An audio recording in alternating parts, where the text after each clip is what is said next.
Hey there, my name is Jay. I'm one of the expert teachers here at E2 Language. In this lesson, we're going to look at listening right from dictation. This is the second methods lesson. So if you've seen the old ones, these are the new ones. However, just keep in mind that only half will be on YouTube. The other half will be on e2language.com. So if you want to watch them all, check out that website. All right, let's get started. So this is what right from dictation looks like on test day. It's pretty straightforward. You'll hear a single sentence, you need to listen very carefully, then you'll type that sentence out into the box below.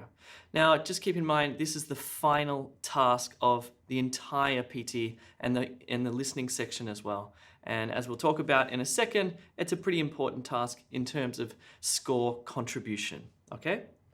All right, so the instructions are pretty straightforward. You listen, you write, you check, and then you click next. And when you click next for the final time, you can celebrate because it'll be the end of your test. All right, so here are some facts about this particular task. On test day, you'll get 3 or 4 of these. As I mentioned, it has integrated scoring. That is, it contributes points to both your listening scores and your writing scores as well, and quite significantly so towards your writing scores. We've seen a lot of people's report cards when they write into E2 Language saying, hey, something went wrong, I've got poor listening and writing scores, what happened? And we say, did you finish all of the right from dictations? And they say, actually, I missed a couple because of poor time management. And therefore, that's the reason why they've gotten these low scores in writing. So we don't know how much the scores contribute to writing and listening, but anecdotally, we can see that it's pretty significant. So with regard to time management there, just be careful, okay? Make sure you get to the end of the test. Make sure you complete all of the right from dictations. Cool bananas, let's push on. So let's talk about the scoring for right from dictation, which is pretty straightforward. Okay, with regard to scoring, when you type out your sentence, don't misspell any words, don't leave out any words, and don't replace any words, okay? So let's say, for example, the sentence that you hear is something like this. The student experience is at the heart of everything we do. And you type all of those words with the correct spelling, and you didn't leave out any, you didn't replace any, you're going to get 100%. And just keep in mind that this is partial scoring. That means that if you get one thing wrong, it doesn't mean you get 0, it just means you get like a percentage score. So let's go through the possible scoring ways that you can be scored. Okay, so if you misspell a word, like you type the word experience, but you forget to put in the E, for example, you're going to get 90% because there are 10 words here. Okay, so you got one wrong. But also keep in mind that if you do something silly like you write, the student's experience is at the heart of everything we do, is this a grammar mistake or is this a spelling mistake? Or let's say you forget to put an S on the end of a plural noun, which is incredibly common. I'm pretty sure the computer's going to mark that as a misspelling, so you will lose a point, even though it might be a grammatical mistake that you made. So just make sure that you get the grammar right as well, okay? And this comes in the checking part before you click next. Okay, don't leave out any words. I mean, obviously it's going to be difficult at times, especially with the longer sentences, to remember the entire sentence and all of the individual words, but try to add them all. So for example, in this one, if you left out the word student and you just said the experience, you would lose a point. And finally, don't replace any words. What I mean by that is if you have a word like experience, but you write the word experiment, that's going to be considered incorrect, and as a result, you will lose a point as well. Cool. Now, just keep this in mind. This is interesting. There is nothing mentioned in the official score report, and neither with my conversation with Pearson in the past, about sequence of words. So there's another task in speaking called repeat sentence, right? It's very similar to this one.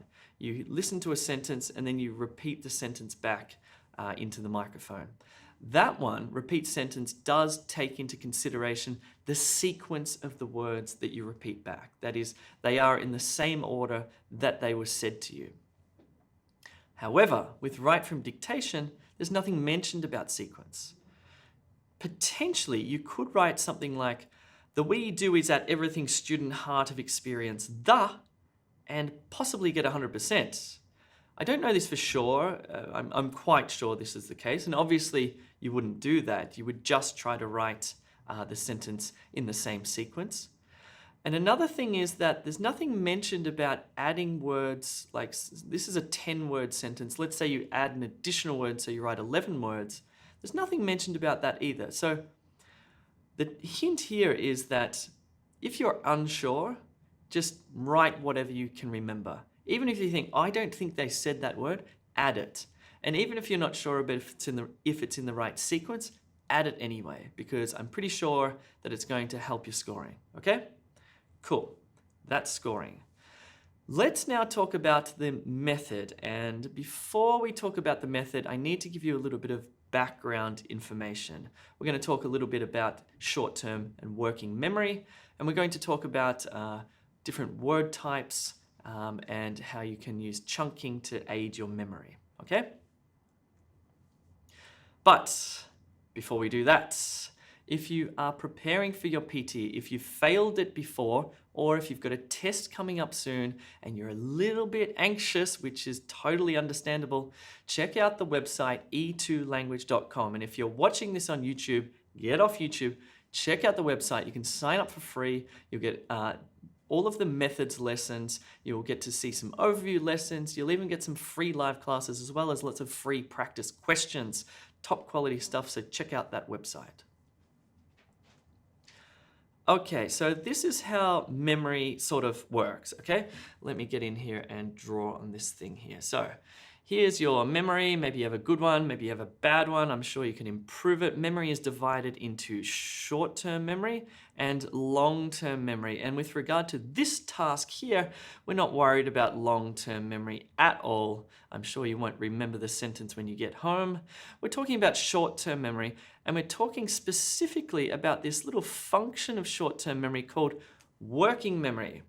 Working memory is kind of like the information that we very temporarily hold in our minds, usually as we do something else, okay? Let me take you through a little example of what I mean here. Okay, first thing that you want to understand about working memory is that it's extremely limited, okay? We can hold about 5 bits of information in our working memory at any given time. Some people can hold a bit more, like 7 items, for example, and some people fewer items, like 3. But 5 is the average. So for example, if I said to you, okay, I want you to remember these 5 pieces of fruit, pineapple, pear, plum, apple, and banana, and then I got you to do something else, like, I don't know, count backwards from 50, and then I asked you, you'd struggle to do 5 things, right? So let's have a look at this sentence, because as you can see in this sentence, the total word count is 10. This is problematic. This is, all of a sudden it's like, oh, well, my working memory doesn't have that capacity. How can I possibly remember 10 things when the average is 5? And even worse, this is your second language. If I were to give you a sentence in Icelandic, for example, such as upplifun nemendane, something like that, that is going to be even more challenging. So the idea that you're going to remember 5 Icelandic words in a row is probably more like 0, maybe 1 at best. So, all right, we need obviously to think more carefully about how we can do this then. Okay, and the answer to that is a phenomenon in the human mind called chunking. Okay, so we don't actually remember single words, and when you're actually processing or understanding, listening to somebody who is speaking to you, you are not listening to or cognizing, understanding single words. What you're understanding is chunks of language, chunks like phrases. Okay, so something like the student experience is at the heart of everything we do. We can look at that not as 10 words, but we can look at that as 3 chunks. And we can remember 3 things in our working memory. So you can see there the student experience is at the heart of everything we do. They are the chunks there. Try to remember this number here. I'm going to give you this a long string of single digits. Then what I want you to do is count, is to go like December, November, count backwards the months of the year. Here we go. Ready? I'll give you the number, and then you'll start to count the months backwards. And then I'm going to show you the trick of chunking again. So the number you need to remember is this: 198420201840. Okay, now count backwards from December.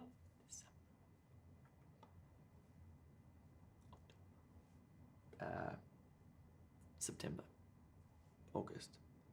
Can you remember the string of numbers? Probably not. However, if I were to chunk this out and I said, okay, remember these 3 chunks: 1984, 2020, and 1840. And if I got you to do the same task, the likelihood that you would remember these 3 chunks is much, much higher.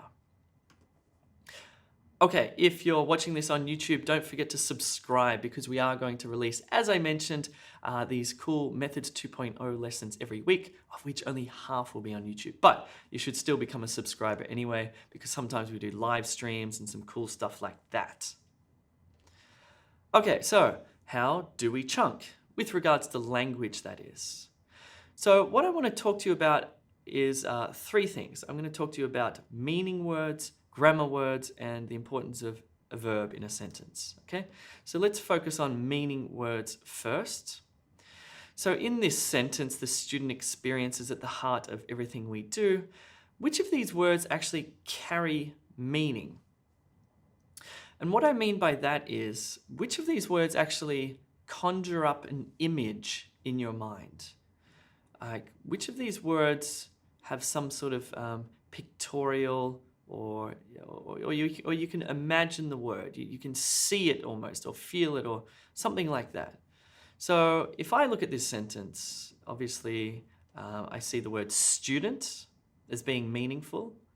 I see the word experience as being meaningful as well, even though it's not a concrete noun. It's not something I can touch or smell or taste, but it certainly has meaning. It's an abstract noun. The word heart here, this is actually a metaphor. We're not talking about a physical beating bloody heart. We're talking about the heart, like the center of everything we do, but it has meaning.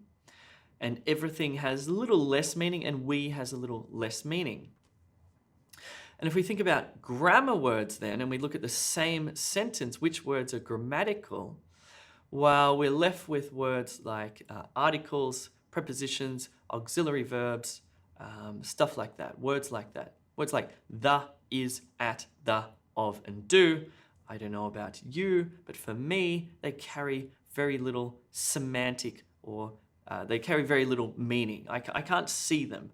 These, if you like, are the kind of glue that stick the meaningful words together. These are the grammatical words. And just very quickly, every sentence in English must have a verb, okay? Every sentence in English has a verb. Some languages don't have to have verbs in the sentences, okay? In English, if you don't have a verb in your sentence, it's not a sentence. It doesn't work. Okay, so in this one, for example, we have the little is be verb there. Even in this one here, if I look closely at this sentence here, every sentence must have a verb. Okay, so we've got a verb here with have. Now it's just important to keep that in mind, because when you type out your write from dictation sentence, make sure it has a verb. All right, that was a little bit abstract. So after all of that, how do we chunk? Well, as I mentioned before, we're thinking here about phrases, the importance of phrases in language and in English here. So again, we look at this sentence here and we can see 3 phrases. The student experience is at the heart of everything we do. And we can see that there are meaningful words in the first phrase, student and experience. We have one grammatical word here. We have the meaningful word heart, and we have several grammatical words sticking it together here. And here we have everything and we have a couple of grammatical words here. Chunking or phrasing is kind of complicated. I think it's probably best if we do some practice so you get a bit of a feel for this. So you do it anyway, but it's probably a little bit unconscious. So what we want to do is bring that unconsciousness into your consciousness so you're aware of what it is you actually do anyway. Okay, so in saying that, let's look at the method for write from dictation. So the method is simply this. You listen for chunks or phrases, if you like. You write the chunks, the phrases. You check the grammar and the spelling, and then you click next. Just be mindful here that with this method, it really is split into two things. And this is why this task contributes points to listening and writing. Because the first part of the method is listening, careful listening. Don't do anything else. You may even want to close your eyes. One of the problems with PTE is, and I've taken this test, is that it's easy to be distracted, right? You're sitting there, there's someone sitting here, there's someone sitting here, there's birds flying past the window. Who knows what else is happening? Who knows what you had for breakfast? What sort of thoughts are going through your mind? You really need to pay as close attention as possible when you're listening for that sentence. So you need to sort of breathe, quiet your mind, let that sentence in, then you begin to type. Don't listen and type at the same time because your focus will be on typing. You're not going to get the sentence in. If it doesn't go in, it's not going to come out, okay? Cool, that's the method. It's pretty straightforward. So let's practice. And if you're on YouTube watching this, you might want to type your sentences into the comments below. See how you go. We're going to do 10, okay? We're going to do 10 of them. Here we go. Let's listen to the first sentence. Arrive early to give yourself time to prepare.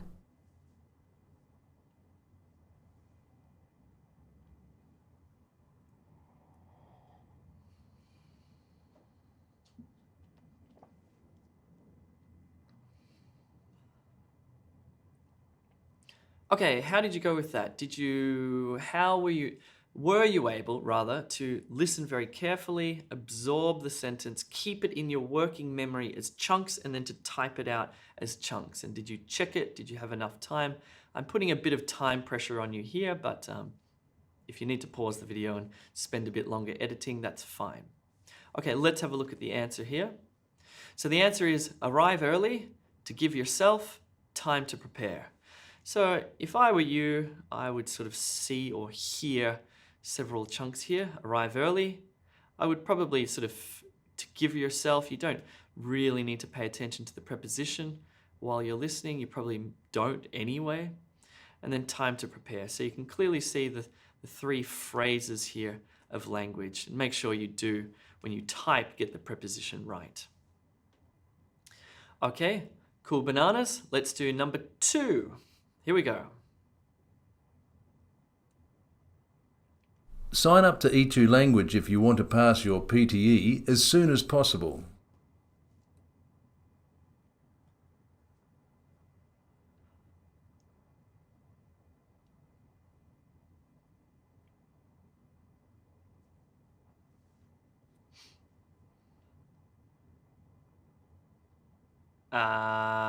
That was like an advertisement. Anyway, see if you got it right. So it said sign up to E2 Language if you want to pass your PTE as soon as possible. Let's pass, P-A-R-S-E, this sentence. Let's have a look at the phrases within it. So, okay, this one I would chunk sign up to E2 Language if you want to pass your PTE as soon as possible. I would sort of say there are actually 4 chunks within this one. It's a little bit of a longer one, but yeah, I think that's how your brain would actually process that information. If you want to pass your PTE as soon as possible. Might just be worth noting here how quickly native speakers say the prepositions, the articles, the grammatical words. Let's have a little look at this. So if I were to say this out loud, I'd say sign up to, up to, up to. E2 language, that would have more emphasis. If you want, if you, even that pronoun you sort of gets minimized. If you want to, to. I don't say to, I say to, gets chopped. Pass your PTE as soon as, as soon as, soon as.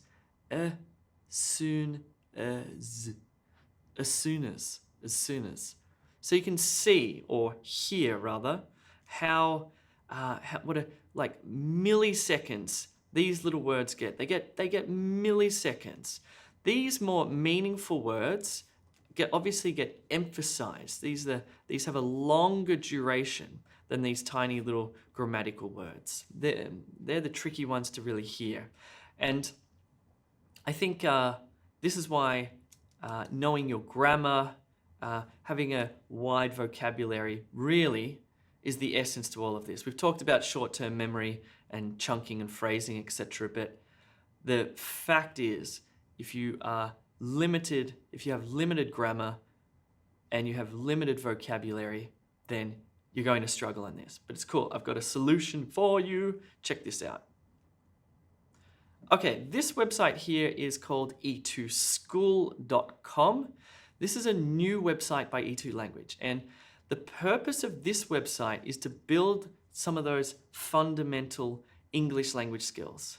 Skills like grammar, pronunciation, vocabulary, and general English skills like listening, reading, writing, speaking, okay?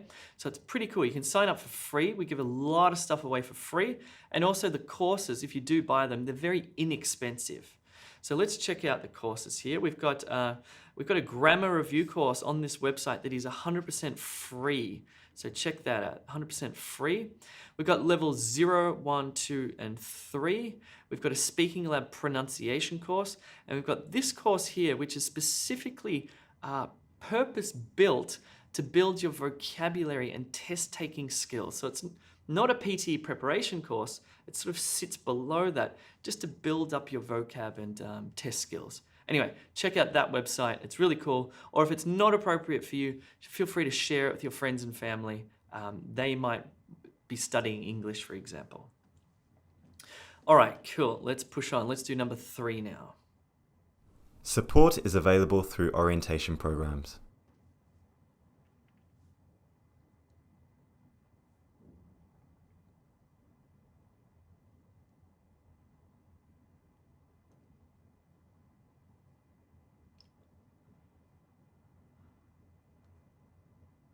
How did you go with that one? Let's have a look.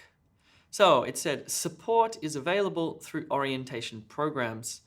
I would sort of pass this or chop this up into only 2 real phrases. It's really hanging off this grammatical word here.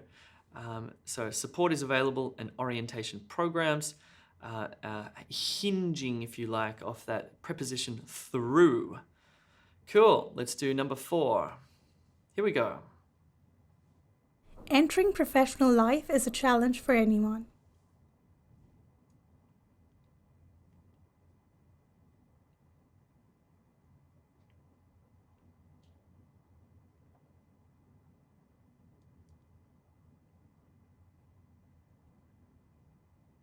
How did you go with number 4? Let's have a look at it.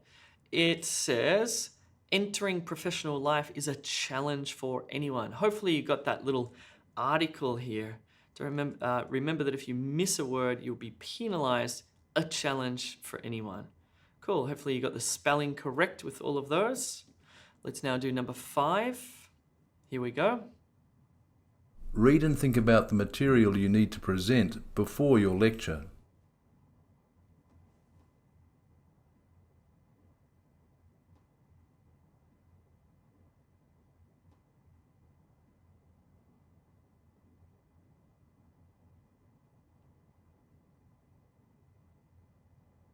How did you go? Let's check out the answer here.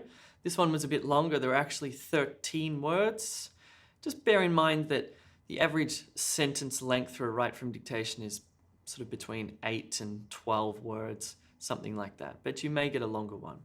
So this one said, read and think about the material you need to present before your lecture. So really I can see 4 chunks or 4 phrases of language there, a number of meaningful words, a number of grammatical words. Hopefully you listened very carefully, absorbed that sentence, then wrote it out in those chunks that you heard. Let's do number 6. Our graduates make outstanding contributions to society.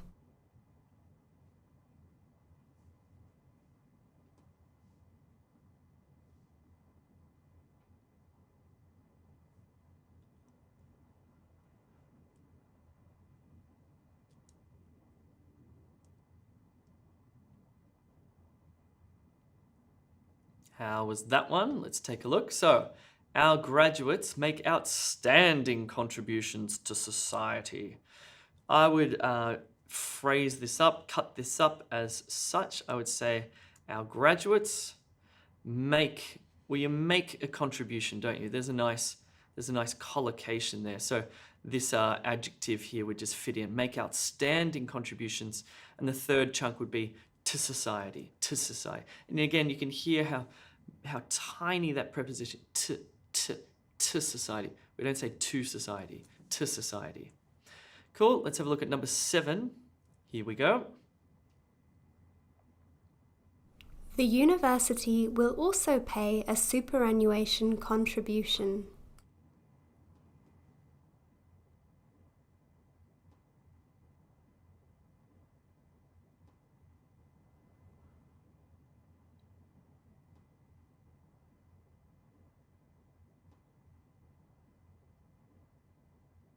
Okay, let's check out this sentence. The university will also pay a superannuation contribution. Uh-oh, how did you go spelling the word superannuation? That's a bit of a trick there, but otherwise this one was pretty straightforward. The university, there's a chunk, will also pay, there's a chunk, a superannuation contribution, there's a chunk there. Let's do number 8. Here we go. Our staff provide the best learning outcomes for students.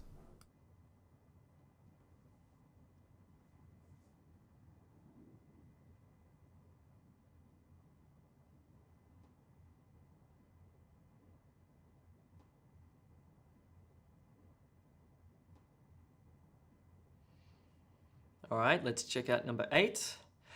Our staff provide the best learning outcomes for students. But again, it's spoken at a normal rate. It would be something like, our staff provide the best learning outcomes for students. The best learning outcomes for students. Cool. How did you go? By the way, how are you going? If you're watching this on YouTube, just you might want to sort of pop in any comments or feedback you have, any sort of insights into how you can help each other prepare for this. What was your experience when you took PT and you did write from dictation? Do you remember any of them? Pop them into the comments below. Here we go, number 9. You can now provide audio and video feedback to students.